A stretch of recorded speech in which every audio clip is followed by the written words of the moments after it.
आजकल के बच्चे पढ़ नहीं पाते हैं। ये बहुत बड़ी मुसीबत है। कारण क्या है? जबकि आपने देखा होगा कि बिहार जैसे क्षेत्र में या छोटे छोटे राज्यों में कि जहाँ पर सुविधाएं नहीं है वहाँ के बच्चे टॉप करते हैं, आईएएस पीसीएस डॉक्टर इंजीनियर आदि बनते हैं। और जबकि सारी सुविधाएं जिन बच्चों को होती हैं वही पीछे रह जाते हैं। क्या कारण है?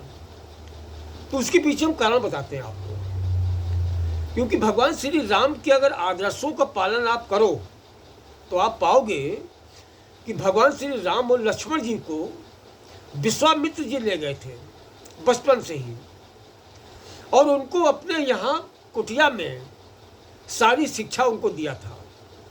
तो इसका तात्पर्य ये होता है कि हमें अगर शिक्षा प्राप्त करनी है, आगे बढ़ना है, तो हमें अपनी सुविधाओं को त्याग करना पड़ेगा।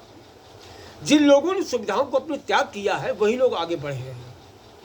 यदि आप सारी सुविधाएं ले रहे हैं, आपको एसी भी होना चाहिए, आपके लिए बढ़िया बैठने के लिए आसन भी होना चाहिए, आपके लिए खाने के लिए बढ़िया पकवान भी होने चाहिए, आपके लिए सोने के लिए बढ़िया मुलायम बिस्तर भी होने चाहिए, तो कैसे पढ़ाई होगी?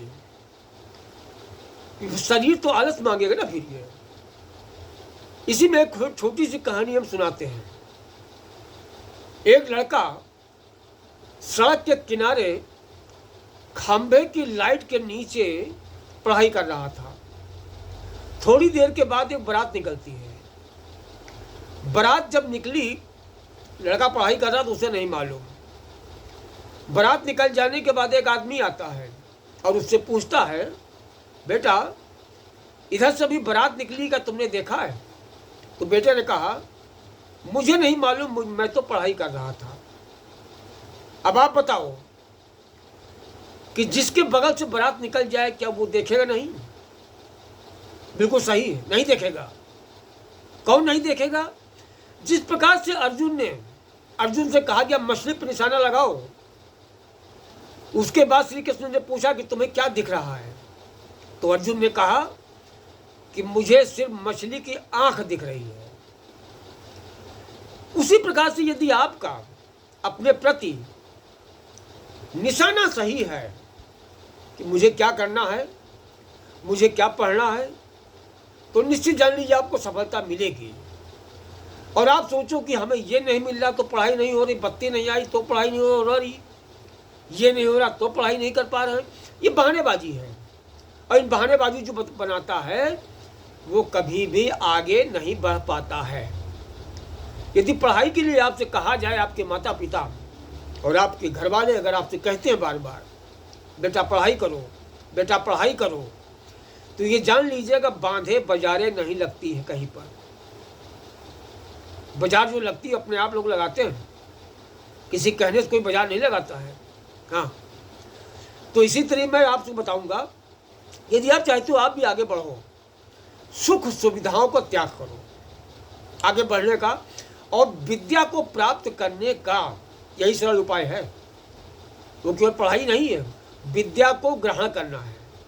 और विद्या को ग्रहण करने के लिए तपस्या करनी होती है। तपस्वियों को ही विद्या मिलती है, चाहे धर्म की विद्या हो, चाहे शास्त्र की विद्या हो, कोई भी विद्या हो, है ना। आप अपने मौलिक जो आपके अधिकार हैं उनको त्याग दीजिए। आप पढ़ लिख के आगे बढ़ जाएंगे तो सारे अधिकार आपके साथ में होंगे। अभी आप बेअधिकार, कोई अधिकार नहीं, अधिकार आपको केवल हथियाए बैठे हो। क्या अधिकार आपको है? न पढ़े हो, न पढ़ाई किया, न लिखाई किया, न कमाई कर रहे हो। ये चाहिए, वो चाहिए, गाड़ी भी चाहिए, वो भी चाहिए, हाथ में घड़ी भी चाहिए, मोबाइल भी चाहिए।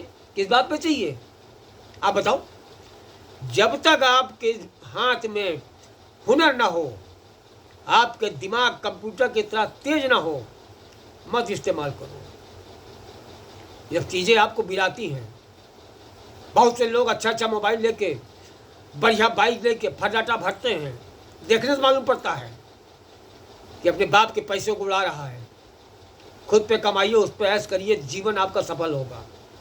पराधीन सपने सुख नहीं।